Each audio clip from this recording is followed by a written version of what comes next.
Kirk Saarloos and I'm a blanking on the other guy.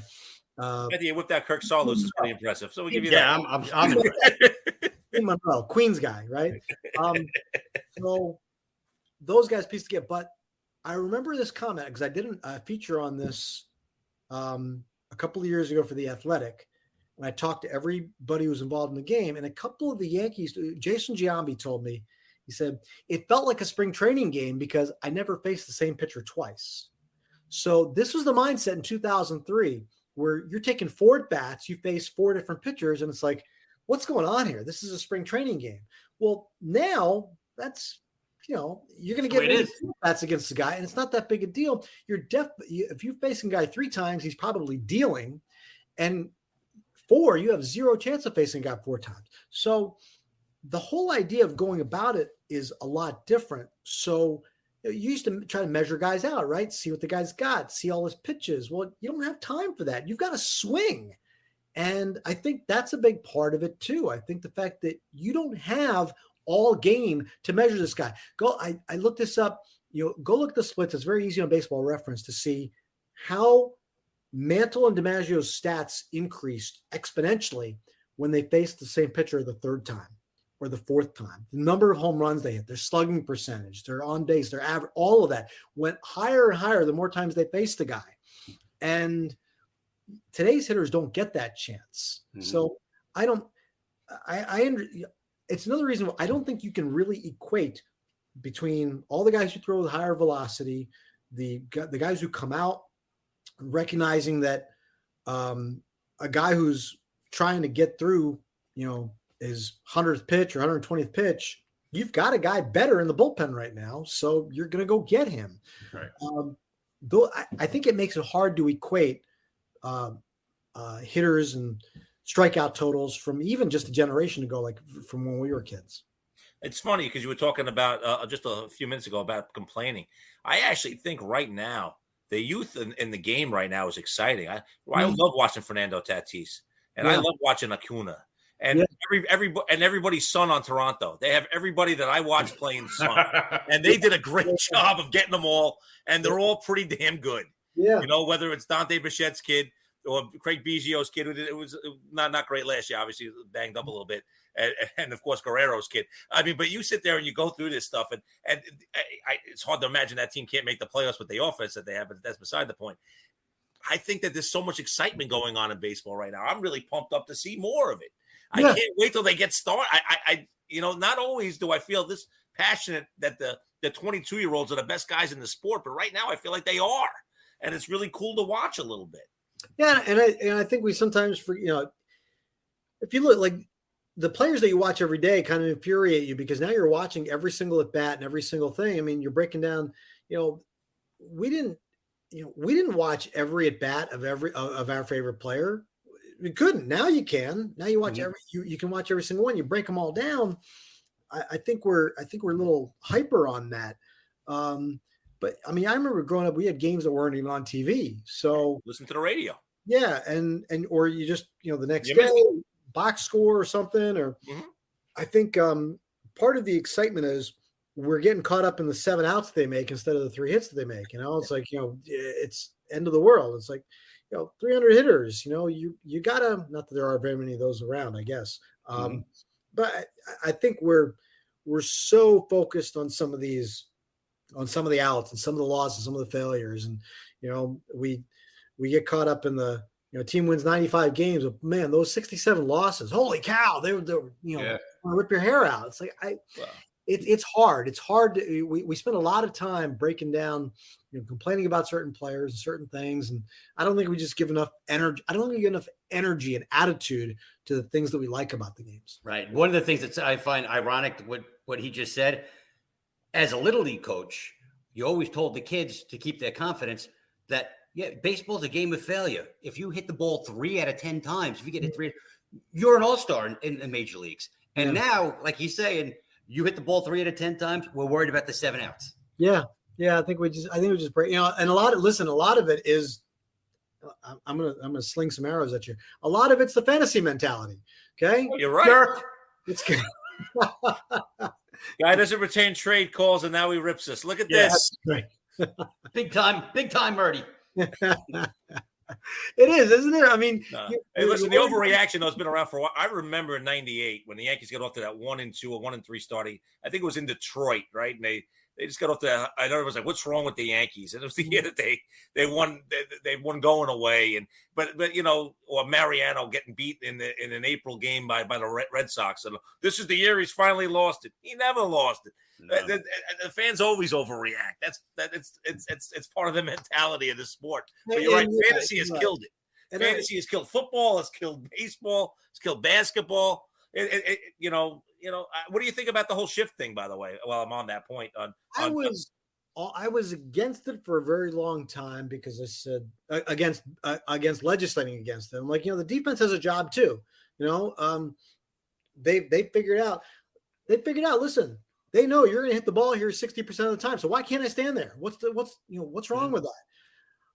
If you want to legislate it out, I'm giving up that fight. Okay. I'm waving, I'm done. I'm waving that flag. Like, fine. You want to ban the shit? Go ahead. I don't care anymore. Just play the game. Maybe It's because they're fighting over bigger things. They're not playing right now. I'm saying that. Fundamentally, I want to say, listen, the defense has a job too. They figured it out. They're smart. Let them do their job and try to hit it but get grounded a third every now and again, and you get a double out of it. The entertainment value is been lost, and I'm fine with it. If you want to ban the shift, go ahead. I'm tired of fighting with anybody about it. Just play the game and figure out how to make it fun again. If you think banning the shift is going to make it fun, fine, whatever. The thing I really like though is I actually like the idea of bigger bases because, this whole, game of inches, right? Baseball is a game of inches. Well, they've turned game of inches into a legit math equation. The stolen base is one of the most exciting plays in the game. Well, they've turned it into a math equation because they say they can measure how fast it takes the pitcher to deliver to the catcher, how fast it takes for the catcher to throw it to second base, and they know how fast the runner is going first to second. And if that math doesn't add up, they're not trying it. There's not any daring. There's not any gamesmanship or the idea where you are in the game or like, I can get him here, I can work him. It's as simple as we know this time, we know this time, we know this time. If that time adds up to you being out, you're not going to steal. Okay. So that's a lot of the fun they've taken out of it. So if you are going to give the runner an extra 12 inches now, because 6 inches on this side of the base and 6 inches that side of the base, and you're adding that into the equation now. Well, now you're making the stolen base a little bit more, having more chance to succeed, which means you're going to have more chance to try it. I hate that they've taken the fun out of that. I agree with you on that wholeheartedly. That's where they can put the fun back in. Okay, and it's a very simple, really easy thing to do. You don't have to, you're making the base a little bit bigger. So there's a couple less inches on each side, less ground for the runner to cover. That's going to lead to more stolen base attempts. Fine. I'm good with it. Let's do it. If we don't like that we're not going to take the math out of it. We just have to change one of the variables, and the variables is the distance. So I'm good with that. And I'll tell you one of the funny things. I'm sorry, Bill. And it's just a statement. I mean, when I was a kid, watching This Week in Baseball to catch what Ricky Henderson was doing before he was a Yankee as an A. Yeah. When he was stealing bases on the A's, I was like, this is amazing. This guy just runs. Oh my. I mean, it was fun as a kid. It's fun as an adult. It's an exciting part of the sport. I didn't mean to cut you off, Bill. I'm sorry. No, what I have to say is with the lack of stolen bases, that really hurts you in fantasy because that category is like shot. Yeah, completely. I don't know what you guys say. I think about this, the most exciting play in sports, in the sport, the most exciting play in the game, people say, oh, it's a triple. Like, no, like a triple just kind of happens. It's kind of rare in circumstance. And a lot of different things have changed. Like, it's a play at the plate, right? It's whether or not the run's going to score. Is he going to score or is he going to be out?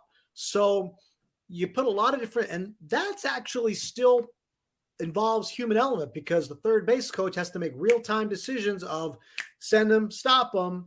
I don't care about the collisions, but you've got to make that decision now, stay or go. And that has nothing to do with the pop times and the sprint speed. This is just all real time of, Did he get a good jump? Did he round the bag right? Did he bobble the ball in the outfield? Does he have a good arm? All that stuff's computing, and he's got to make a real-time decision. Send him, hold him. Is he gonna make it? Is he gonna throw it? And that's exciting. And because this is what we do, guy gets thrown out, the third base coach is an idiot who needs to be fired. Guy is safe. It's like awesome, great play. But it's it was a windmill. Let's be honest. That's the most exciting play. You know what, D? We're already 55 minutes, and we haven't even gotten to the New York Yankees yet. I'm gonna ask a couple quick Yankee questions. Yeah, Brett Gardner, will he be a Yankee when they start playing again? Boy, I don't know. I don't think he's their top priority. I think he's far down the list. You can always say, they can always just go ahead and say, we'll invite you to camp on a minor league deal. They don't have to guarantee. I would think that could be the most likely Yankees outcome. But they do need. Here's the thing: they need outfielders. I know. That's why I asked the question. I know it wouldn't be the first Yankee question normally, but I'm just curious because Gardner always seems to find a way to stick around, even though they write him off every year. When their depth in the outfield right now at the upper levels of the minors, they're going to sign. Put it this way: if they don't sign Brett Gardner, they're going to sign somebody else who is going to infuriate you when Judge or Stanton gets hurt, and this is the guy they call up and give all the playing time to. It happened with Shane Robinson a few years ago, when the Judge got hurt and they called him up and they're like, can you do any better than this? Like, no. And this gets back to the point about, the high-paid players. There's a large gap between Aaron Judge and the first guy you're calling up from AAA to take his place when he gets injured. That's why these guys get all the money. No. Okay. Next question. Shortstop. Are they going to let one of the kids come on up and play, or are they going to go out and get like a Andrelton Simmons or something to fill the gap for a year before they're ready? Yeah, I think one of the interesting things here could be the idea that, Carlos Correa is only 27, and Scott Boras is his agent now, and Scott Boras' strength that he plays all the time is the long game on free. Wait him out, right? Mm-hmm. Wait 3 months and get the deal for Bryce Harper or anybody else. Well, when this thing gets settled, there's not time to make those kinds of plays. And the owners are going to probably cite loss of revenue, loss of this, loss of that, and reel back in a little bit. First thing they'll do, I'm wondering if there's a window for Carlos Correa to sign a 1-year deal somewhere and become a free agent next year. I think I have to see what a lot of the other rules are. Before, regarding luxury tax and all that. Luxury tax will determine where the Yankees go on one of those guys. But listen, they love Anthony Volpe. Oswald Peraza is really good too. There's a lot to like. And he's the guy that, he's the guy to watch because whoever's playing shortstop on opening day, if that guy ever gets hurt, Oswald Peraza is going to be called up from AAA. Mm-hmm. So he's going to get time. He's going to get a chance to show something, but I think he's probably lost an opportunity here a little bit. I don't think they would have ever just handed him the job to start the season. I think they're going with somebody solid to start a shortstop because they have to, but they definitely like those guys. And, I need to see how the rest of it plays out because it's kind of a jigsaw puzzle. I think they could probably upgrade center field. They definitely need a first baseman. They definitely need a shortstop. There's always pitching moves to make, although pitching wasn't their problem last year. I think they're bringing back a really good staff. So that means you believe in Severino right now. I think Severino coming back is huge. I understand it's been a while since we've seen him at that level, but I think you have to go into it knowing that he's healthy and that he was still really good. I tell this story a lot. If you ever heard any other things I do, in 2018, Severino threw a gem against the Phillies in mid to late June.